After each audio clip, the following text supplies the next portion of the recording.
Nelson Mandela created an environment where sex orgies and sexual excess were normalized in South Africa. The sex orgies weren't a symbol of power, they were the symptom of a man consumed. Parties filled champagne, and sex weren't rare or private mistakes. They were institutionalized, part of the system.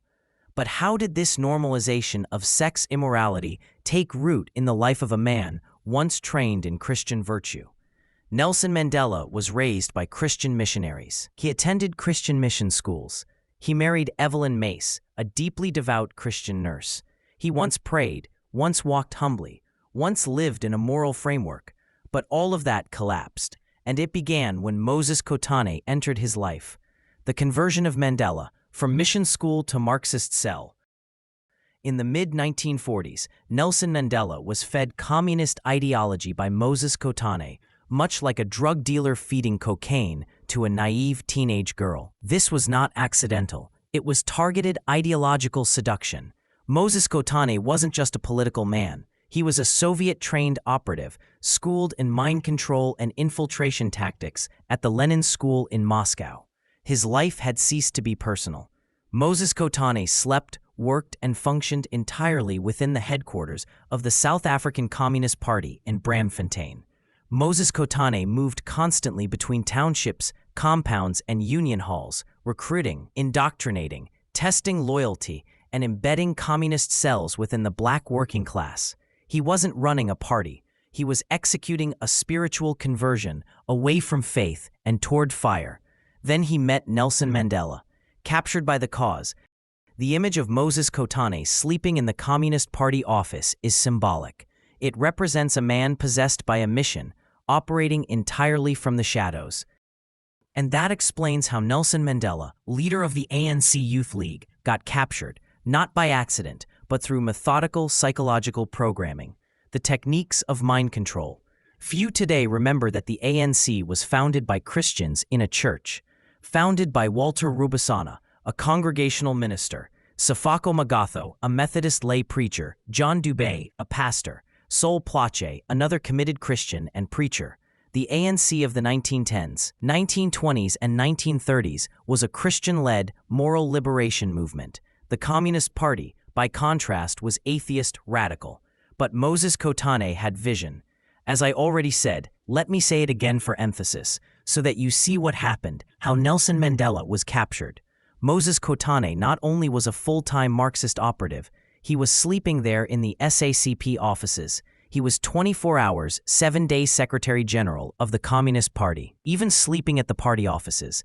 His body and mind fully embedded in the nerve center of communism. That is Moses Kotane, moving between townships, locations, and workers' compounds, recruiting, indoctrinating, testing loyalty, and expanding networks. A Soviet-trained ideological missionary, planting seeds of Marxism in every crevice of the black working class. He saw the ANC's reach, its community networks, its legitimacy. He saw the Communist Party's strength, its ideology, its discipline, its muscle, and so he orchestrated a bastard marriage that would change South African history, the ANC-SACP alliance. The quiet reprogramming of Nelson Mandela. Moses Kotane didn't storm the ANC. He infiltrated it with ideas. He embedded cadres. He trained men who didn't just repeat slogans, but understood revolutionary doctrine. He rewired the ANC from within, not to become communist in name, but to become militant, anti-Christian, and ideologically hardline. And so Moses Kotane took possession of Nelson Mandela using mind control techniques he learned at the Lenin School in Russia. What did Nelson Mandela do? He redirected the ANC from Christian to communism. Christian leaders were expelled. Dr. James Moroka, who was president of the ANC then, was also expelled. And by 1950s, the ANC was 100% communist. Mandela himself joined the Central Committee of the Communist Party. Prayers were replaced with clenched fists. The white man became the enemy, not the colonizer to negotiate with. And into this new spirit came the chants, "Kill the Boer, kill the farmer." But that ideological change came at a cost to Nelson Mandela. Behind the public firebrand, there was a man riddled with guilt. Mandela would later admit to living what he called an immoral life. That meant multiple women, sex binges, and wild excess. That wasn't incidental. That was textbook communism. Marxist ideology preaches the liberation of the body from bourgeois morality. In that world, marriage is outdated. Sexual restraint is capitalist repression. Pleasure is freedom. Chapter 9. Mandela. A hero. But whose son was he? Let's dismantle the shrine not out of bitterness but for the sake of truth. Let's turn this chapter into what it truly must be: a historic reckoning, a moral confrontation, and an unveiling of the man behind the monument. This is the chapter that won't be taught in schools, but must be felt in the bones of every thinking South African. South Africa is trapped in a cathedral of edited memory. The man on the banknotes, the statue in Sandton, the name on every hospital, school, and highway. We are taught not to think about him, only to thank him. But a free country does not fear questions, and a mature nation does not preserve its myths at the expense of its memory. So let us ask again, with boldness, with precision. Whose son was Nelson Mandela, really? He was born in light. He was born in the hills of the Eastern Cape, a region soaked in the sacred. A land walked by Tio Soga, the first black-ordained Presbyterian minister in Southern Africa. A land where Christian mission schools taught not just arithmetic but character, where manhood was defined not by militancy but by moral excellence. Mandela was shaped by the Methodist order. He was surrounded by black leaders of discipline and dignity, men like Sefako Magato, the second president of the ANC and a towering Methodist figure. Magato was a man who believed in order, dialogue, faith, and African honor. Mandela once said he was spellbound by Magato's moral power. So moved was he that when his first son was born, he named him Magato Mandela. Not after an ancestor, but after a spiritual father. That naming was not casual. It was reverent. Mandela began his journey under the guidance of African Christian moral giants, but he did not remain under their shadow. Then he turned. Mandela married Evelyn Mace, a nurse and devout Christian, a woman of quiet strength, prayer, and tradition. But their marriage was crushed under the weight of political ambition. He accused her of being too religious, too reserved, too committed to values he no longer held. What really happened? Mandela began walking away, not just from Evelyn, but from everything he was raised to honor. He admitted it himself. After I left Evelyn, I followed a path of immoral life. That sentence, his own words, was removed from Long Walk to Freedom. Censored. Scrubbed by editors who wanted a saint, not a soul. But truth cannot be censored from the heart of a nation. And Mandela knew he had crossed a moral line. He had left not just a wife, but a path. He abandoned the tradition of Magato, Dube, Rubusana. He no longer walked in the rhythm of African Christian moral clarity. He entered a new hall, the Marxist temptation. Mandela traded robes for rhetoric. He fell into the embrace of white Marxist intellectuals. Joe Slovo, Ruth First, Moses Kotane, Ronnie Kasrils, Ben Turok. He sat at their tables. He read their books. He quoted their gods: Lenin, Marx, Trotsky. Gone were the echoes of the Psalms. Gone were the proverbs of the elders. Gone was the humility of African fathers who understood power as service, not spectacle. He walked out of the church and into the chambers of ideology. He raised a clenched fist where once he would have bowed his head in prayer. A black man in white costume. Let us ask a harder question. What do we call it when a black man, raised in royal tradition, mission school discipline, and African ancestral pride, abandons all of it to imitate European revolutionaries? Is that evolution? Or is that sophisticated imitation? Is that progress? Or an inferiority complex dressed in red rhetoric? He did not seek to build from our spiritual foundations. He reached for foreign fire and carried it like a torch. Not seeing it would burn the very moral framework that raised him. He left the fathers behind. He stopped quoting Tio Soga. He stopped speaking with the voice of Rubusana. He no longer thought like Magato. He postured in courtrooms. He marched with fists instead of moral authority. He swapped ancestral wisdom for borrowed slogans. And we must say it plainly, Mandela did not continue the line of the founding African leaders. He strayed from the path of African measured wisdom. He broke it, and South Africa has never returned to that moral lineage. He chose militancy over memory. He chose ideology over integrity. He chose white communists over black Christian elders, and we are still living with the consequences. It no longer values humility. It rewards applause. Why? Because the moral compass was abandoned. And when the leader walks off the path, the people soon follow.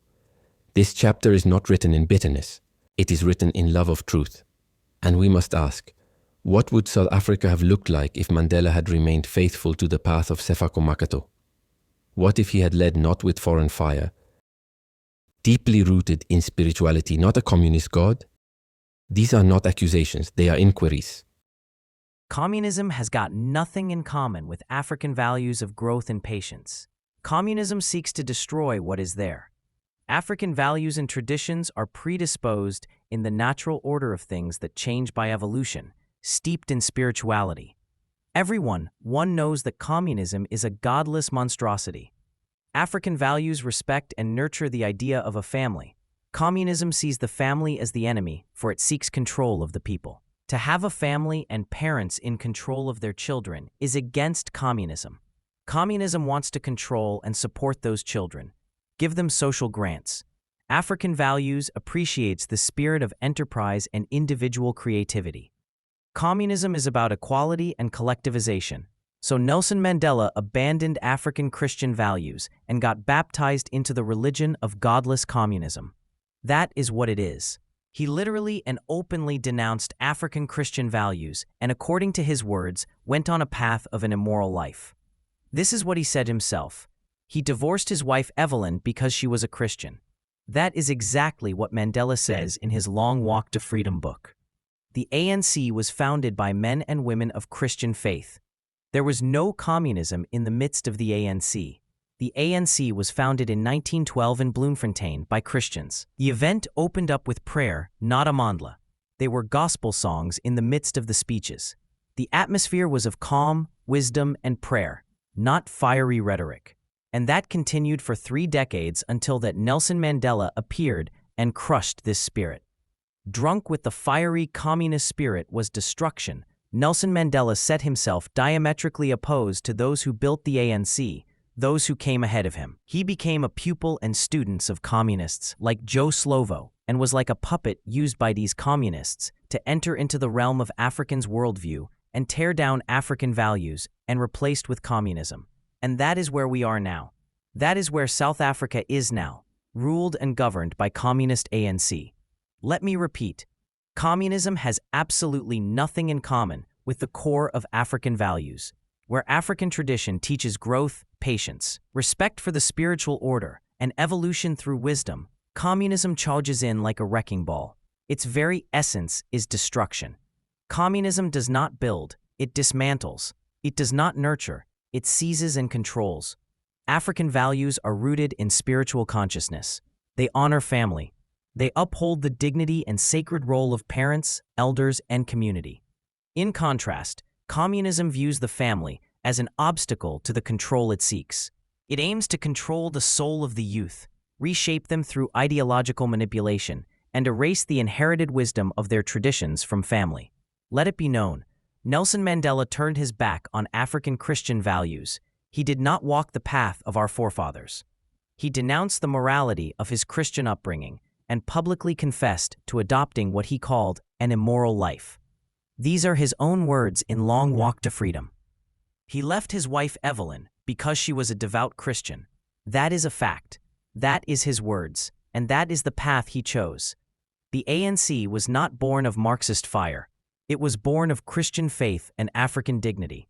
Founded in 1912 in Bloemfontein, the ANC's birth was wrapped in gospel hymns, prayer, and wise deliberation, not in militant slogans or ideological warfare. For 30 years, the ANC was a place of spiritual resolve, moral clarity, and unity in vision. Then came Nelson Mandela, and everything changed. Drunk on the doctrine of destruction, Nelson Mandela did not continue the legacy of the founders. He betrayed it. Under the influence of communists like Joe Slovo, he became a vessel, a puppet, a carrier of foreign ideologies designed to tear down African spiritual worldview. He was no longer walking in the steps of Sefako Magatho, John Dewey, Pixley Kaseme, and Walter Rabusana. He was marching to the drumbeat of Karl Marx, Lenin, and Stalin, and with him came the slow poisoning of African values in South African governance. This is why today, South Africa is ruled by this ANC. An ANC that sees people as beneath them, deliberately go on course to block their progress and development so that they are able to control them through social grants dependency. This is not progress, having almost every black child hooked on social grants. This is not freedom. This is cultural suicide. More than 60% of kids are fatherless because communism says you must free the human body from morals. That is one of the tenets of communism if you do not know. It says be free, go out that and enjoy yourself. Communism is anti-family, anti-spiritual, anti-moral, and those who let us into its arms turned their backs, not only of Christianity, on the soul of African values.